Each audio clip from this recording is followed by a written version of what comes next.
mosaic floor with a triceratops species of dinosaur.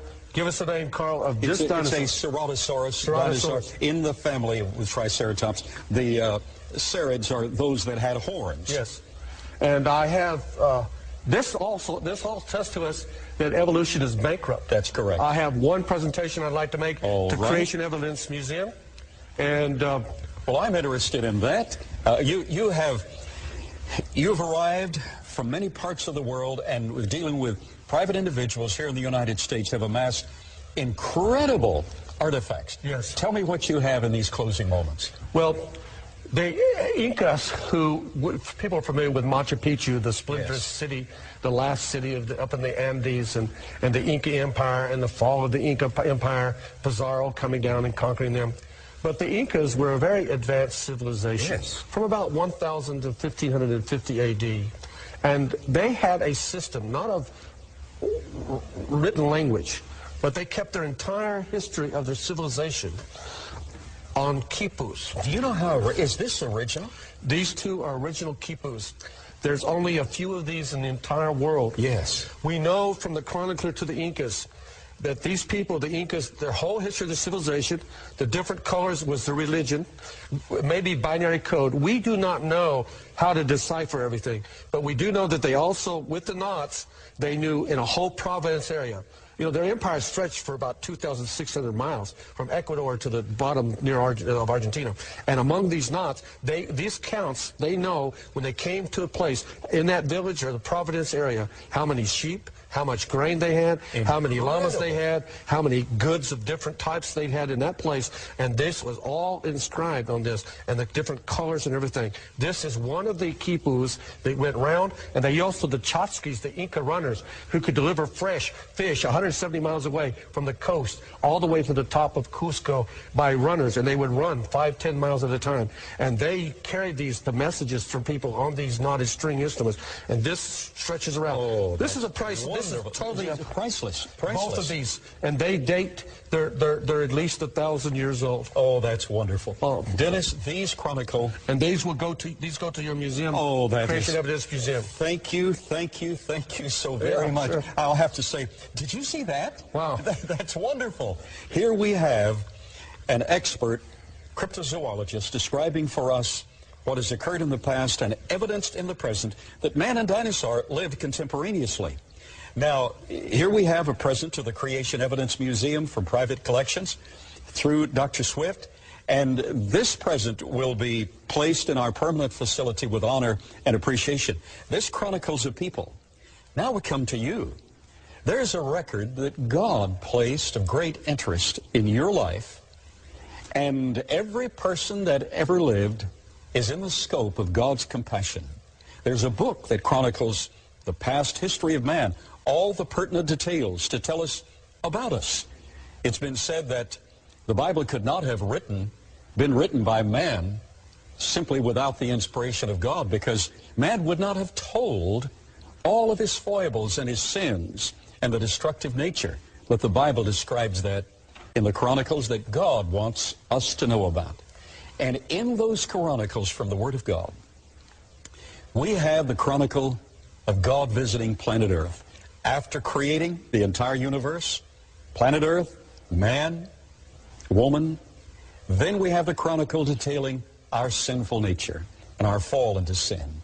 And then the love of God expressed in that God himself, in the person of Jesus Christ, came to live among us, went to Calvary, died for our sins, was buried, rose again, and lives right now knocking at your heart's door. Would you let him in? You've seen evidence that parallels the biblical record. Now you see evidence that God loves you. Would you pray this simple prayer? Just pray it with me from your heart right now. Would you pray, Dear God, I'm a sinner. Thank you for sending Jesus to die for me. Lord Jesus, I want you to cover me with your blood. Right now, forgive my sins. Step into my heart and live. And I'll serve you with all my heart. If you prayed that prayer, God said that he forgave you, that you're a part of the family of God, and I want to say, welcome home.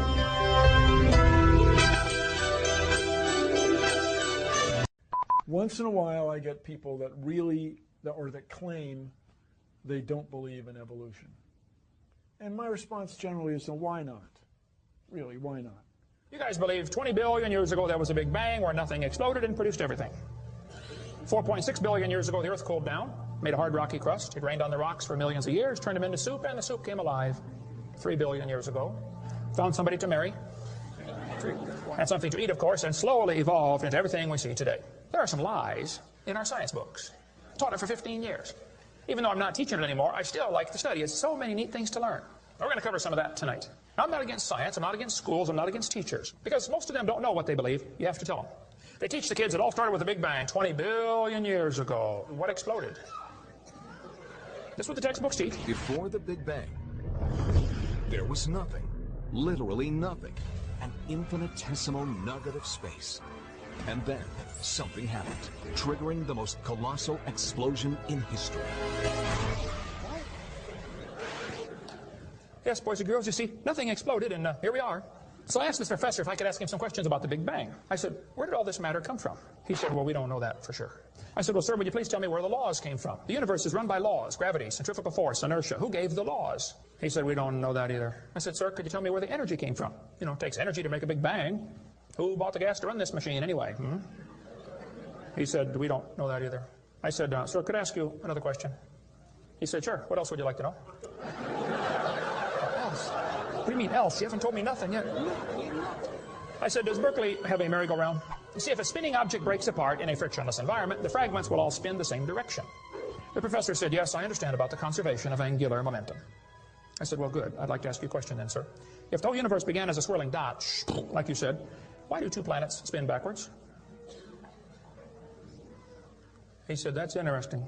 I said, no, that's more than interesting. It's kind of hard on your Big Bang Theory. Not only that, 6 of the moons are spinning backwards. Why? He said, I don't know. Why do you think they're going backwards? I was hoping he was going to ask that. I said, okay, now, sir, hold it. If I told you that I believe God created the heaven and the earth, like the Bible teaches, you're going to say, and where did God come from? And I don't know. But you said, well, we don't know that for sure. We don't know that either. Don't tell me my theory is religious and yours is science. Oh, no, sir, they're both religious. Evolution is a religion. You have to believe. So I asked the professor, where did the matter come from? He said, I don't know. So basically, I believe in the beginning God, and you believe in the beginning dirt. One professor was getting kind of upset about this time. He said, Mr. Hovind, there are hundreds of varieties of dogs in the world. He said, you mean to tell me that you believe all these dogs came from 2 dogs off a Noah's Ark? You expect me to believe that? I said, sir, would you look at what you're teaching your students? You're teaching your students that all the dogs in the world came from a rock. Charles Darwin was disciplined. I mean, he did these extraordinary experiments, this series of experiments. Then they're going to tell the kids, well, we have evidence for this theory. Charlie Darwin stopped off at these islands right there called the Galapagos Islands. Charlie studied the birds very carefully and said, you know what? I think all these birds had a common ancestor. I bet you're right, Charlie. It was a bird. You see 14 kinds of birds, and you conclude that birds and bananas are related.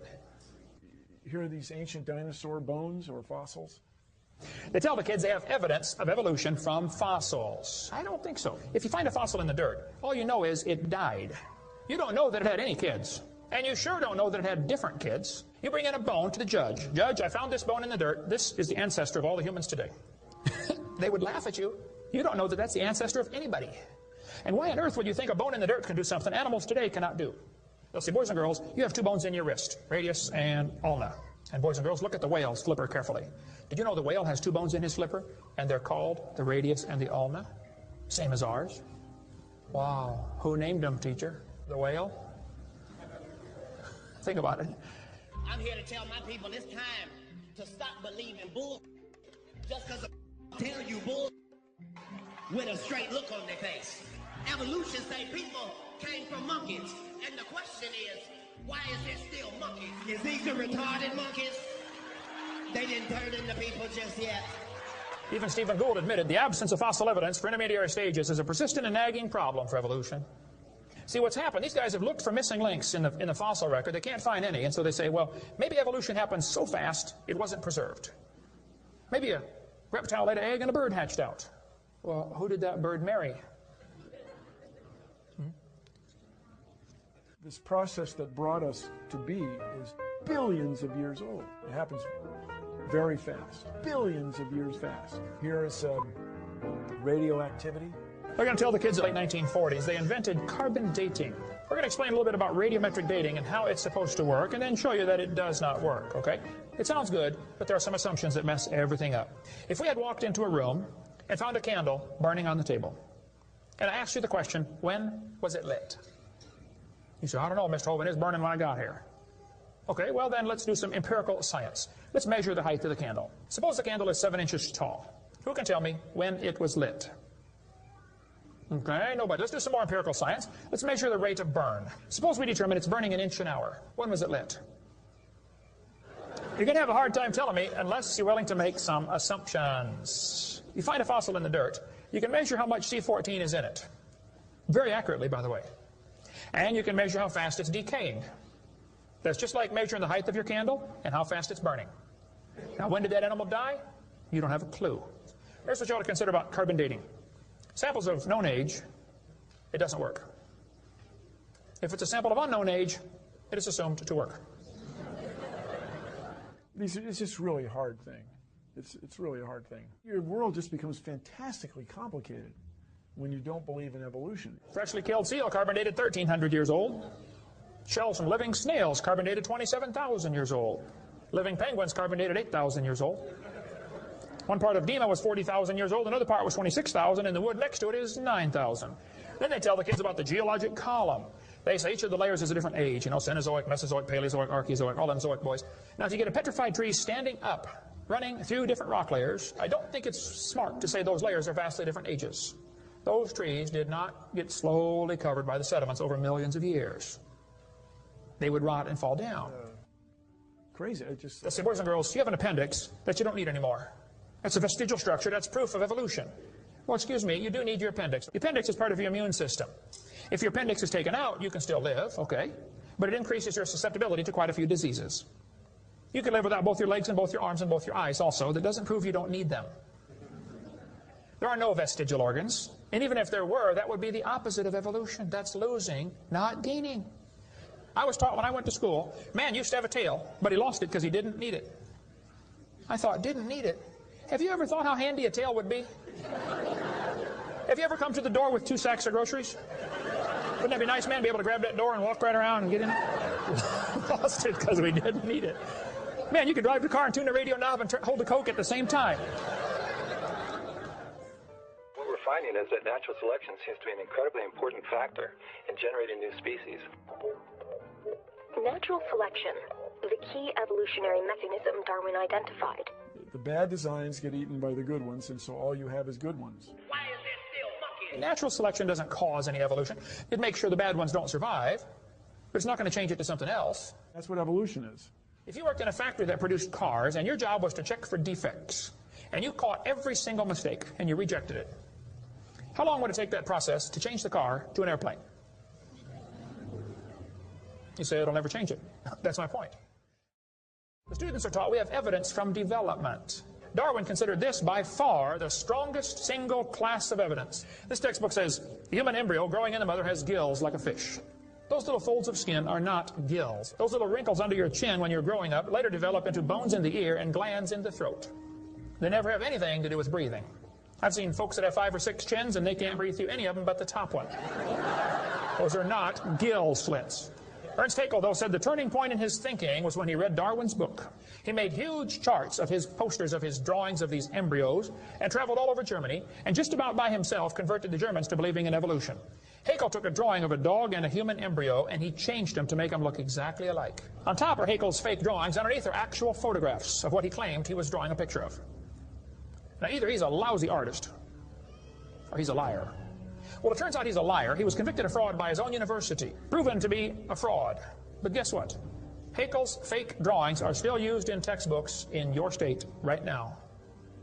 It's only been proven wrong 125 years ago. I know it takes a while to get textbooks up to date, but that ought to be plenty of time. Adolf Hitler said, "You let me control the textbooks, I'll control the state." Watch this sentence here carefully. Some kid's doing this for homework tonight. Boys and girls, do you think humans are still evolving?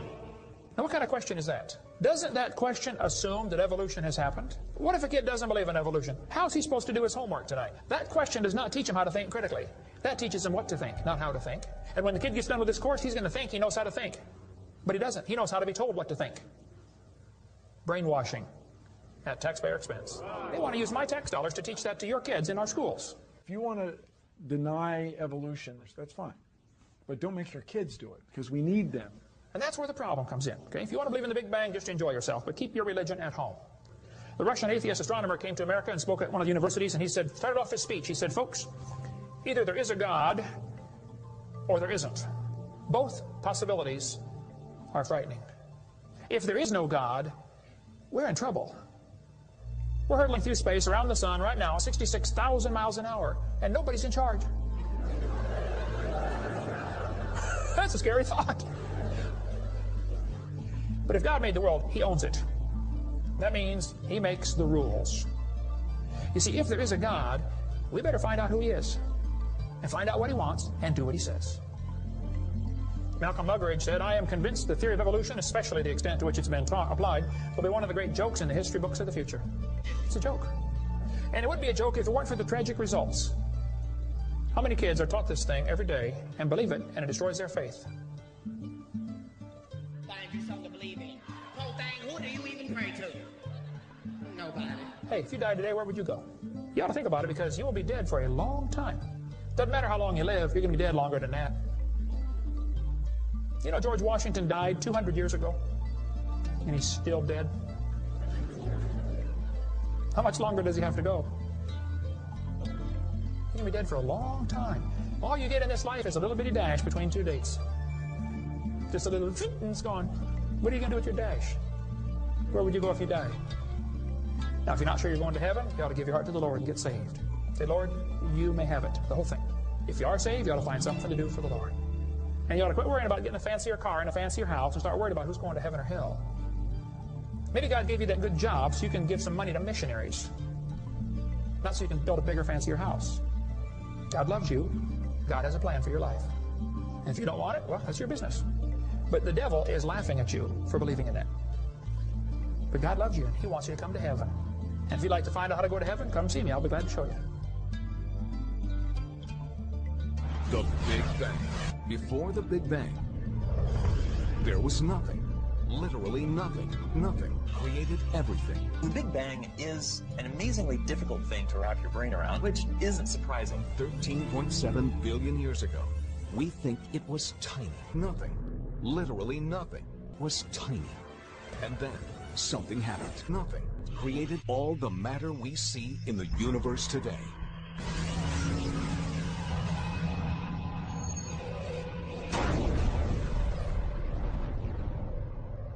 Nothing is more powerful than nothing. And that's what trips most of us up. It was the explosion of nothing. Find you something to believe in. World getting crazy. Now you better believe something. The Bible mentions dragons quite a few times. 35 times, actually, dragons are mentioned in the Bible. That'd be a good quiz question. How many times are dragons mentioned in the Bible? You have to understand, the King James Version would not mention dinosaurs. Who can tell me why the King James Version would not mention dinosaurs? The name dinosaur hadn't been invented yet. King James Version translated in 1611, the word dinosaur made up in 1841. Obviously, they're not going to use a word that hasn't been invented yet. So they used the word dragons, which was used all through history. They're called dragons. And there are many books written about this, and literally thousands of legends of people talking about seeing dragons or killing dragons or somebody being killed by a dragon. The word dinosaur made up in 1841 by Richard Owen. Up until that time, they're known as dragons. Now, after the flood, you got 8 people. Everybody, you know, spreads out around the world in the next few hundred years. They have kids and grandkids and great-grandkids. And pretty soon you start to get a good-sized population. And they're spreading out, taking over new territory, you know, civilizing the world.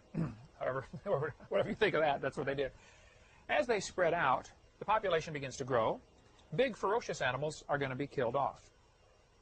Now, how many grizzly bears here in Escambia County, Pensacola, Florida, that roam in the woods? None. Right. How many were there 500 years ago, you think? Probably lots of them. Well, what happened? When the more people move into an area, the more the big, ferocious animals just aren't welcome. They're going to be driven off, or they're going to be killed off. If it came on the evening news tonight that there were 5 grizzly bears roaming around Pensacola, Florida, what would happen by 6 in the morning? Every redneck in the country would be out there with his rifle trying to shoot one, right? And whoever could shoot the biggest one would have his picture in the paper the next morning, holding it up by the tail. You know, I shot the grizzly bear and saved the village. Right? Now, nothing has changed. Okay? People are still the same. They were looking to kill these dragons for all these reasons, because they were a menace, to be a hero. If you go deer hunting at all? I ask the deer hunters, you know, this poor guys go out and try to shoot Babby's daddy all the time. I say, if you're up in your tree stand and 5 bucks come running through the woods, you only have time to get off one shot. Which one are you going to shoot at? The largest one, the biggest one. Okay. Well, if you have this same mentality back 4,000 years ago and there's dragons out there to hunt, which one are you going to go for? The biggest one. Actually, they find now with satellite images, it's pretty interesting. I need to get a slide of this. There are, you know what a keyhole looks like? The old-fashioned keyhole, it's round on top and then 2 V's coming down like this. The old-fashioned skeleton key would go in a keyhole. Round circle with a triangle at the bottom. From satellites, they've noticed all over Europe and America, it appears to be thousands of years old, where somebody had built a giant keyhole shape, like a funnel that you could chase a bunch of animals. They'd hit this funnel and they'd end up in this circle, a corral. You chase them into this keyhole, bottom part of the keyhole, and you end up going in a circle. Well, now these things are 2 miles long. These keyholes, you can't even see them until you're up in a satellite. You know, and you see they're picking these things out. A lot of research has been done on this topic by William Corliss at the Sourcebook Project, it's called. Fascinating stuff he has. Shows some of the pictures and drawings of these things. The theory is that people were using these to chase, you know, when they want to civilize an area, to take over a new area for, you know, build your city, they go in there and they chase all the dragons or whatever into this area using torches or, you know, something that makes noise or flames or something. And they end up trapped in here, and then you slaughter them because you surround them. You pen them in. Now they're easier to hunt, like shooting fish in a barrel. So, I think after the flood, people are killing these dragons. And there are literally thousands of legends of people killing dragons. If you want to read some amazing stories, I'd recommend you read, like, for instance, the Gilgamesh epic, about Gilgamesh who slew a dragon. We have a book that we offer here called The Great Dinosaur Mystery by Paul Taylor. Let's see, we're in our office now. The book is here someplace, but a great book talking about dragons all through history. There's a Chinese legend. You were in China for a while, Jan? Chinese legend says a famous man named Yu, after the Great Flood, Yu surveyed the land of China and divided it into sections. He built channels to drain the water off into the sea and make the land livable again. Many snakes and dragons were driven from the marshlands. You're reading this Chinese story, and it's, you know, we got to build the channels to get rid of the water. You know, it's all swampy. We got to, you know, drain the land so we can build our cities. By the way, we had to drive out the dragons, and, you know, just like it's normal. Everybody has to do that, you know. Nobody thought anything about it.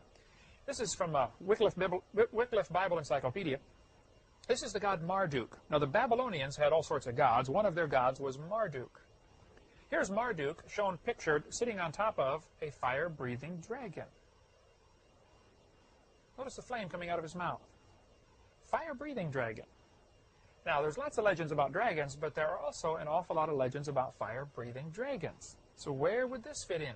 In the book of Isaiah, it talks about a fiery flying serpent. In the book of Job, it talks about, in Job chapter 41, it's got an entire chapter about an animal called Leviathan. And it says, out of his mouth go burning lamps and sparks of fire leap out.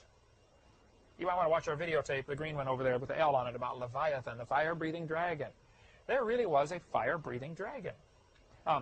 In Job 41, it says this, about this Leviathan, out of his nostrils goes smoke. I've seen deacons do that at Southern Baptist churches between Sunday school and church.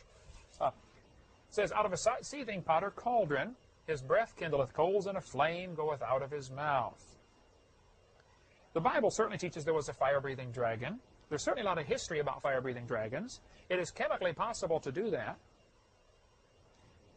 And we've got an animal today called bombardier beetle that does a similar thing. It sprays out 2 chemicals and burns his enemies. They're here in Florida. They call them the blister bug, the bombardier beetle. We cover all that on video about Leviathan. Anyway, if you get a Catholic Bible, the Catholic Bible has 7 extra books, and a few of the books have extra chapters. For instance, the book of Daniel in our Bible has 12 chapters. In the book of Daniel in the Catholic Bible has 14 chapters.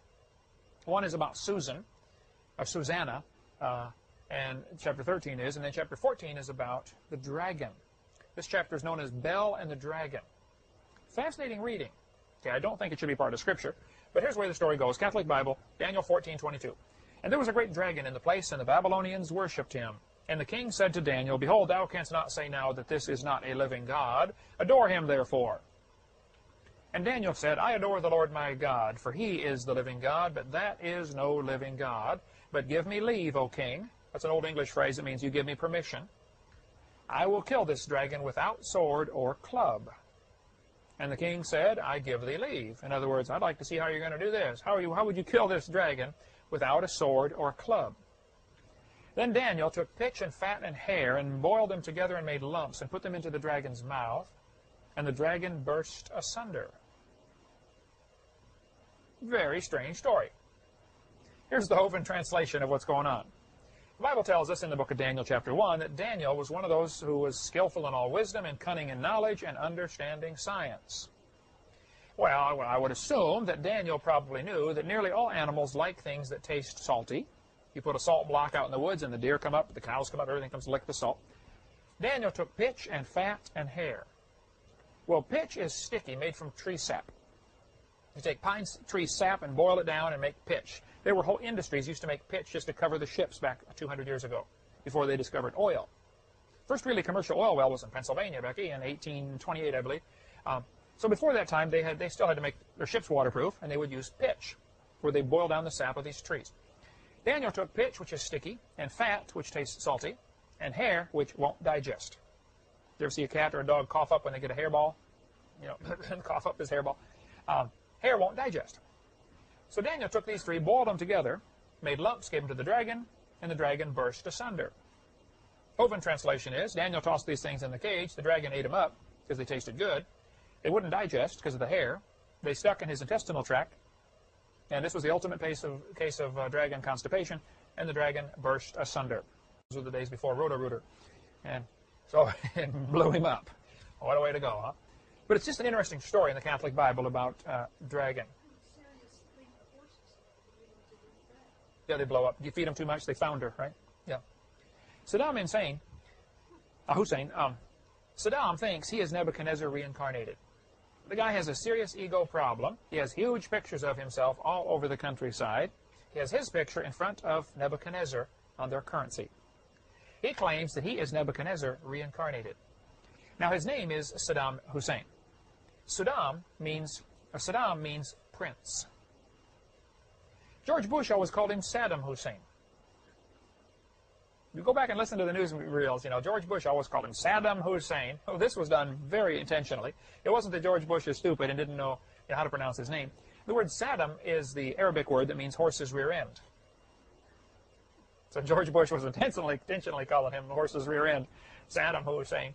Interesting bit of trivia. Anyway, we'll take a break here in a second, but Saddam, in order to fulfill the image that he is Nebuchadnezzar, he has spent a fortune rebuilding the ancient city of Babylon. Babylon was destroyed about 600 BC by the Medes and the Persians, 586 or whenever it was. The Medes and the Persians came in there, destroyed Babylon. They wiped it out, burned the city, etc., etc. Took Daniel captive, and the book of Daniel is interesting because Daniel starts off in Israel. He's taken a slave, made a eunuch, takes him over to Babylon. He lives there for a while. Then they fall, and he goes into Media Persia and becomes, one of their high people there. By that time, he's, an old man, like 90 years old, and he still becomes one of the good guys. And that's when they throw him in the lion's den. He's like 90 years. You don't want to be thrown anywhere when you're 90. You certainly don't want to be thrown into a den of lions. I should say den of lions, not lion's den. Because a lion's den can be the place where they live, but nobody's there. A den of lions means they're there, right? He wasn't thrown into the lion's den. He was thrown into the den of lions, which in the Bible is very clear to spell that out in the King James Version. So Saddam decided to rebuild the ancient city. It was destroyed about 600 BC. They've always known where it was. It was just a ruins. The Middle East is full of those ruins, Egypt, about all they can do is point to their glorious past. Look at these big, huge buildings we used to have around here. Everything's destroyed now. But it sat desolate, destroyed for quite a while. Saddam decided to rebuild the old city. Well, most of the city walls had been preserved. It's a real sandy, desert area. The wind blew all the sand in and covered them up and preserved them. They're just buried in sand. So they excavated down, found the old walls of the city that were really well preserved. The brick was, and it contained hundreds of pictures of dragons on the sides of the city walls. Now look at this dragon. This one, they took the bricks apart and reassembled it back in Berlin. But however you pronounce the name of that museum. Strange animal. It has scales all over its body. See the scales on its neck and on its tail? On the feet, it has like claws. Now, and a forked tongue. That would indicate a reptile. And a horn on his head. All over these walls, and they've rebuilt the walls. In other words, they've rebuilt a whole section in a museum in Berlin. They have these pictures of dragons and lions. Apparently, in 600 BC, they really did have a dragon in captivity in Babylon. In the Catholic Bible chapter about this, may be, based on historical fact that there were dragons still alive in 600 BC. Now, this had been 1,800 years since the flood, so probably the majority were dead, and it was a rare thing to have a dragon. Certainly be a rare thing to have a dragon in your castle. And, of course, Nebuchadnezzar and all of his superstition thought this was some kind of god because it obviously was a big, ferocious beast, and everybody should worship it. Of course, he built a big gold statue and said everybody should worship that, and he had a hard time worshiping stuff that he shouldn't have worshipped. So here we have an interesting story about dragons from 600 BC. Dinosaurs, I think, lived after the flood, becoming more rare, becoming smaller, less numerous, more rare, driven out of certain areas totally. Some species probably went extinct. By 300 BC, they were very rare. Alexander the Great, though, reported dragons when he conquered part of India. We'll take a little break. When we come back, we'll talk more about dragons that are mentioned through history, and then eventually lead up into dinosaurs that are still alive today, and dinosaurs that are mentioned in the Bible. We'll cover all that after the break. Okay, let's go through a few more reports from ancient history, 2,000 years ago or so, about dragons. Alexander the Great conquered part of India. As he was conquering the parts of the cities over there in this region, the people begged him not to kill the dragons that were sacred to them. And he said, what dragons? They said, outside the city in the caves, there are dragons, and we take sacrifices out to them. Alexander reported that, he said, I told him I wouldn't kill them, but I would like to see them. When he went out to see the dragons stuck their heads out and hissed at his soldiers and scared them half to death. That's I don't know if it's in his diary or what, the records of Alexander the Great. This Roman mosaic, made out of small pieces of tile, stuck together, was made about the 2nd century after Christ. It shows two long-necked dragons fighting. Or necking.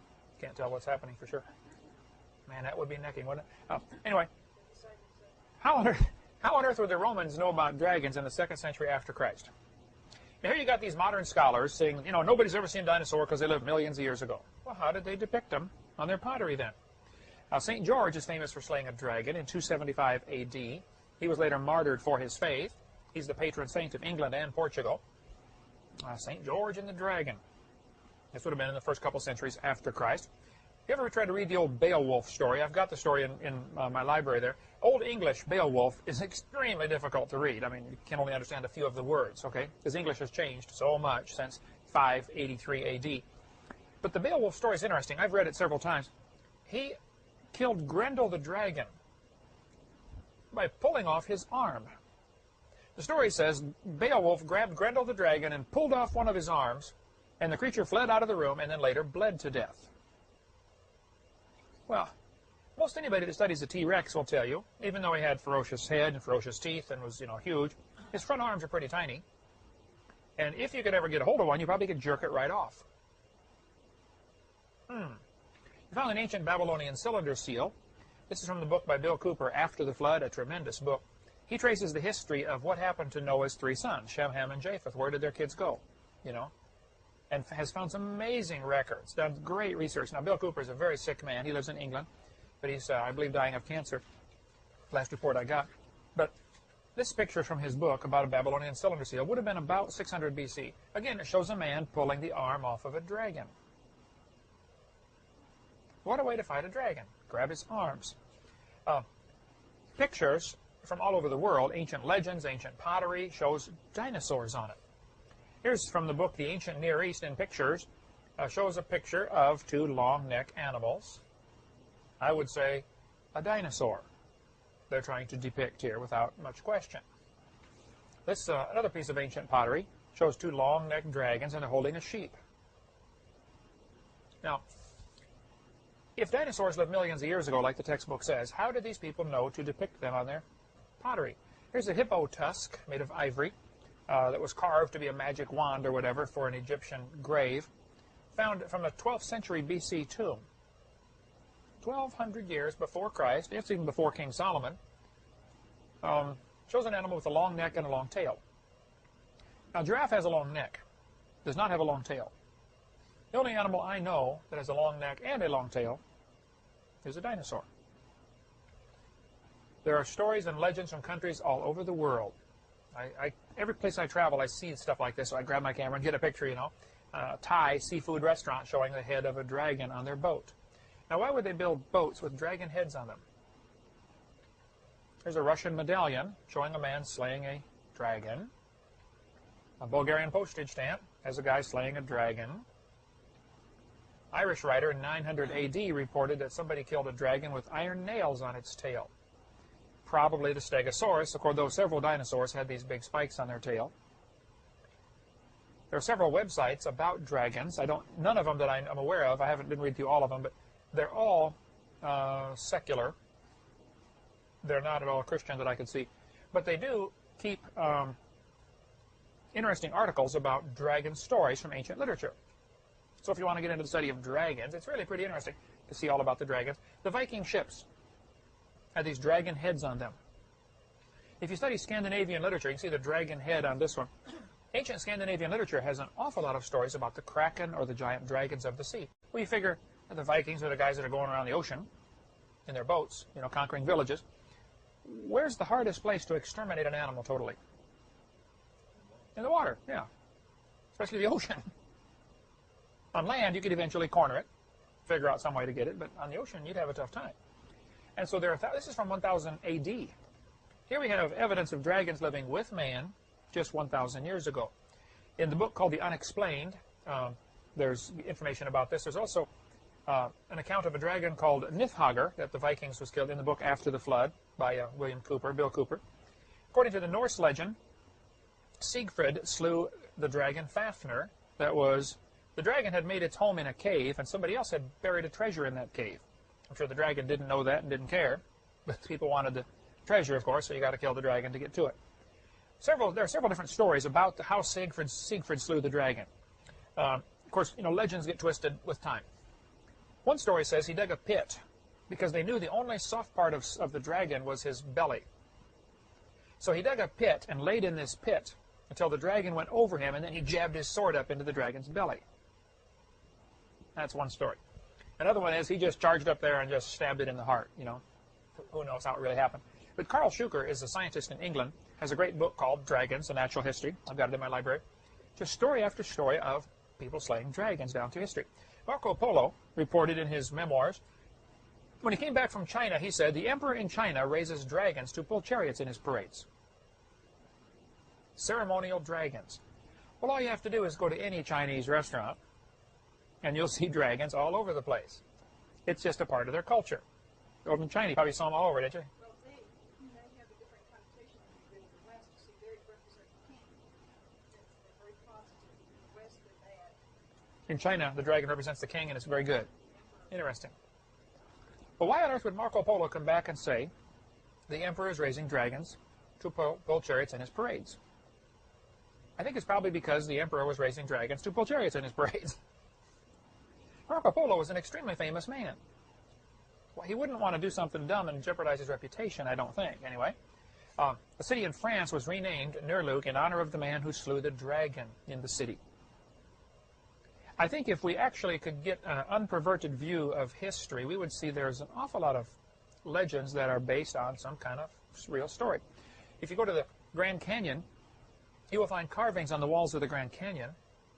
The Indians did this all over. They call them pictograph, including a picture of a dinosaur.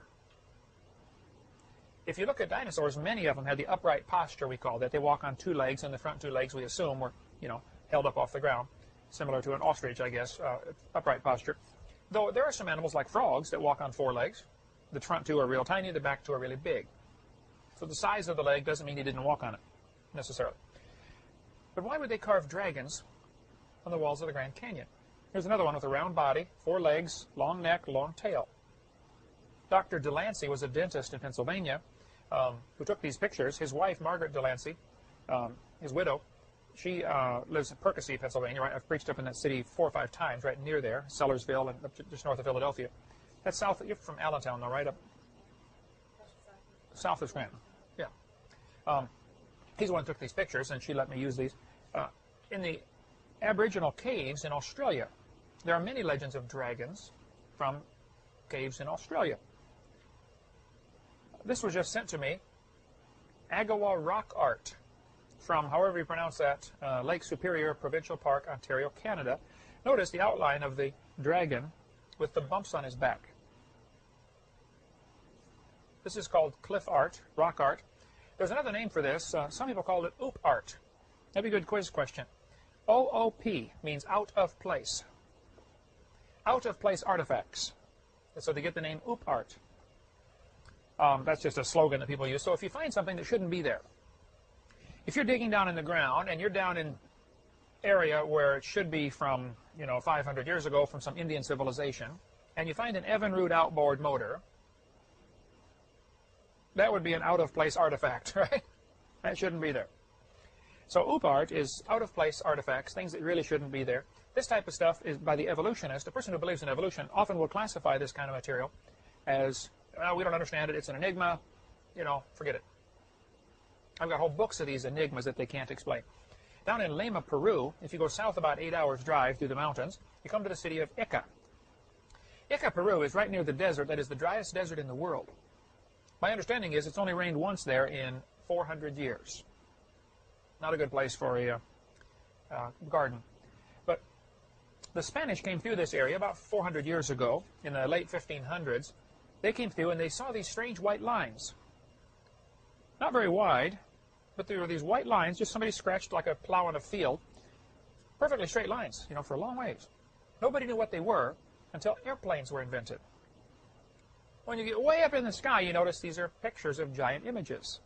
You ever heard of those before? The Nazca Desert lines, They have spiders and hummingbirds, and 4 or 5 miles long. Sometimes they go right, you come to a mountain, it stops, you go on the other side of the mountain, and it takes off in an exact straight line. So these guys really knew something about surveying and mathematics to be able to do this. Or, there's another reasonable theory, I think. They had flight. They knew how to fly. 1,000, 2,000, 3,000 years ago. Here's people after the flood living to be 400 years. You can learn a lot in 400 years. People before the flood are 900 years old. You could really learn a lot in 900 years. Plus, you can go talk to your great-great-great-great-great-great-great-grandfather because he's still alive. You can get all this. The wisdom would be incredible, the knowledge that was preserved. In the Smithsonian, they have, and I'll show you when I get to video number 7, our question-answer, we've got a whole section on, was ancient man primitive? We have a book, as a matter of fact, on that topic here that we sell. Or we do sell the book After the Flood by Bill Cooper. I forgot about that. We just started carrying that. The Puzzle of Ancient Man is a great book, which shows, for instance, pictures of things that are found in graves that just shouldn't be there. Like a grave in South America, they found an airplane. This grave was at least 1,000 years old. An airplane, a little toy airplane. So Smithsonian has it, and they have it labeled as a stylized insect. Tell me that's a stylized insect. In 1571, the Spanish reported finding stones with strange animals carved on them. Now, who remembers roughly when were dinosaurs rediscovered in modern times? The first one was reassembled, the bones put together when? 1809. 1571. By 1571, most dinosaurs were extinct, been killed off by man. They had not been rediscovered yet to put them together in museums. So we have a several hundred-year time lag in here where nobody knew about dinosaurs. Never heard of them. Never saw one. But the Spanish said these stones had strange animals carved on them. They didn't know what they were. They just reported it. We went across this desert and found strange carvings. Today they are known as the Nazca burial stones from the Nazca Desert. They were probably built about the time of Christ, roughly 500 BC to 500 AD. These stones are a little smaller than a football, though they range from, golf ball size to the size of a lazy boy chair. The average is about the size of a football or less. Here's Dr. Decara, a medical doctor from Lima, Peru, who collects the stones. He has 11,000 of them in his collection. These stones have dinosaurs on them. Now, it's interesting, if you really study this topic, and I read Dr. DeCar's book, and I know several folks who've been down there many times to study this. I could get one of the stones for $2,000 if I want to spend $2,000 on one, get one of these little Ica stones. I've held them in my hand. It's just an amazing story about these stones. This one, for instance, over 50,000 have been found in Ica. This one shows a Triceratops. Behind him is a Stegosaurus. In front of him is an Ankylosaurus, probably. Off to the left is an Apatosaurus, long neck, and a T-Rex of some kind. Notice on the sides of this one, you see the circles in the skin? Keep that thought in mind. Here's a guy hitting one on the head with something. Dr. Baugh is a friend of mine from Glen Rose, Texas. He has two of the stones. If you're driving across and stop at the museum, you can see his Ica stones that he has there. He went down there and was able, because he's a museum, they do a museum-to-museum transfer. You're not allowed to sell Peruvian treasures, or you'll go to jail. Now, because of this, the people who are finding these stones have to be very careful what they do. Don Patton lives in Garland, Texas. He has one of the stones. You can see some good pictures on them on the website, bible.ca, which stands for Canada. /tracks is the. Now, I don't agree with some of the stuff on bible.ca. They do have a lot of interesting material on there, on this website. Anton Ouellette is a friend of mine from Canada. He speaks French. He went, and Spanish and English. He went down there and spent 8 months studying the Ica stones. He gave me the book about the Ica stones that I have, and the pictures that he took of these Ica stones. There's his phone number if you want to call him up, 450-359-4405. Dennis Swift is a pastor in Oregon. I preached at his church, at a large Nazarene church there in Beaverton, Oregon. That's about 2,500 people.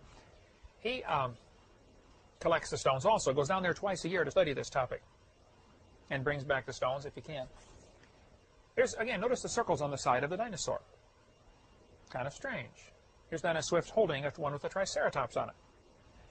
The carvings in these stones are pretty amazing. They all have a coating on them that comes with time. It's called oxidation. Almost all materials, or many materials, if they're exposed to the air, they oxidize.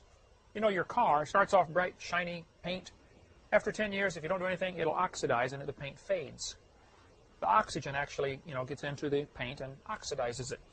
Well, that's what happens to these stones also. So they analyzed these stones and said that the coating on there, the oxidized coating, would require several hundred years to accumulate that much.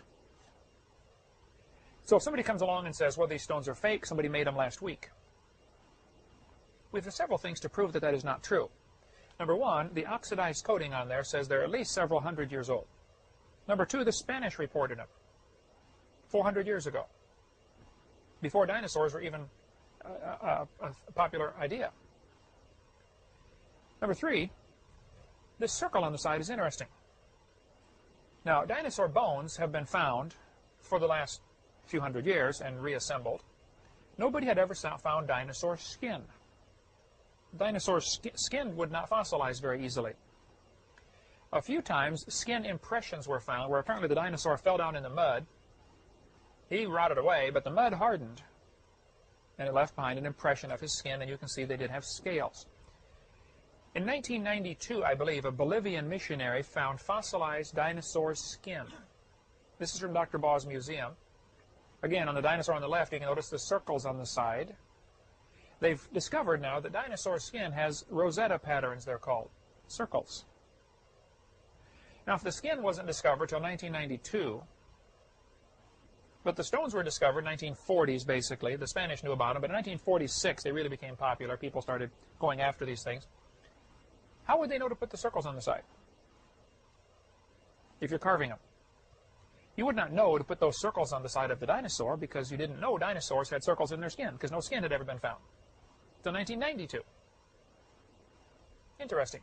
Now, because it is illegal to sell Peruvian treasure, they sent, because of this, all the information about these stones, somebody, I think it was NOVA or some science program, sent somebody down there to Peru to investigate. They got down there, and they got one of the farmers who has produced most of the stones, and he won't tell anybody where he gets them, because he's out robbing these graves. That's what he's doing, these old graves. And he sells these stones to tourists or to Dr. DeCara, who buys as many as he can afford. They got this guy on camera and asked him, where do you get these stones? Now understand, if you are getting Peruvian treasures, ancient artifacts, and selling them, you go to jail. They say in Peru a jail sentence is like a death sentence. Because they're just, I mean, Mexican jails are bad. They say Peruvian jails are the worst there are. For one thing, they throw you in jail and lock you up. They don't feed you. They don't entertain you. They do nothing for you. If your family on the outside doesn't bring you some food, you will starve to death.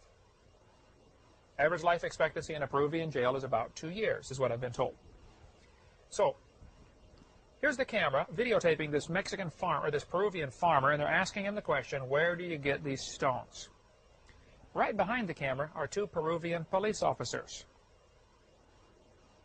In case he says, I'm digging them up out of a grave and I'm selling them, he's going to go to jail. So the guy stands there in front of the camera and says, oh, I make these stones. It's a hobby of mine. So they gave him one of the stones that had no markings on it, gave him the same kind of rock, and said, here, make one for us. So he carved one out with a scratched the surface like that, and it was lousy. Nothing similar at all to what he had here.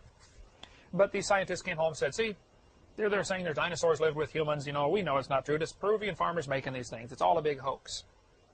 And that story is still reported today among the evolutionist circles because they got this one report where somebody went down there and investigated it. Well, it was just simply silly the way that was done. They have the oxidized coating. They had circles in the skin. They can't make them like this. Nobody's been able to now anyway. The simple fact is they're trying to cover up for the obvious. They don't want to admit that maybe man and dinosaurs lived together. Dennis Swift here is holding one again. You see the circles on the side of the Tyrannosaurus Rex probably. Here's a guy cutting the head off of one. Obviously, I would think a dinosaur-like creature. Here's a guy riding one. Some have suggested that maybe dinosaurs were used to help build some of the giant buildings, like the Great Pyramid, or the huge stones found up in Peru in the mountains that weigh 20,000 tons. Well, the biggest crane on Earth today can only lift 3,000 tons. There's a picture in there of a 100-ton rock in that book, The Puzzle of Ancient Man. These are up on the top of mountains. And they're cut and they fit together with, part of a wall. How do you move a 100-ton stone? Well, some have suggested maybe dinosaurs were involved. In a city called Acámbaro, Mexico, if you look at Mexico City on a map and go west about an hour, you come to the city of Acámbaro. John Turney, I've talked to him on the phone, never met him yet. He's in Connecticut. He's been there many times to study the similar stones that are found in Acámbaro, Mexico. Down there, this stones with dinosaurs and humans on them, it's kind of a cult. They're guarded. It's kind of a secret. They don't want people knowing about this. But at least 56,000 of these stones have been found, and they're locked away in a big museum. John Turney's been in to see them and photographed them. Again, you find dinosaurs and humans together in Acámbaro, Mexico. Now, first place, who on earth would sit around and carve 56,000 stones? Why? If you're just going to lock them up in a museum, what's your motive? I think we have evidence, very strong evidence, of man and dinosaurs living together. In 1572, an Italian peasant killed a dragon. The story goes that he was walking his cows, the small dragon came out and hissed at his cows and scared them, so he smacked it on the head and broke its neck. Killed the dragon. They got the local guy in town who was interested in scientific type stuff, a local scientist named Ulysses Aldrovandus, an Italian scientist, who got the dead body of this dragon and had it stuffed and mounted for a museum display. It wasn't the bones, it was the skin, stuffed by a taxidermist in 1572.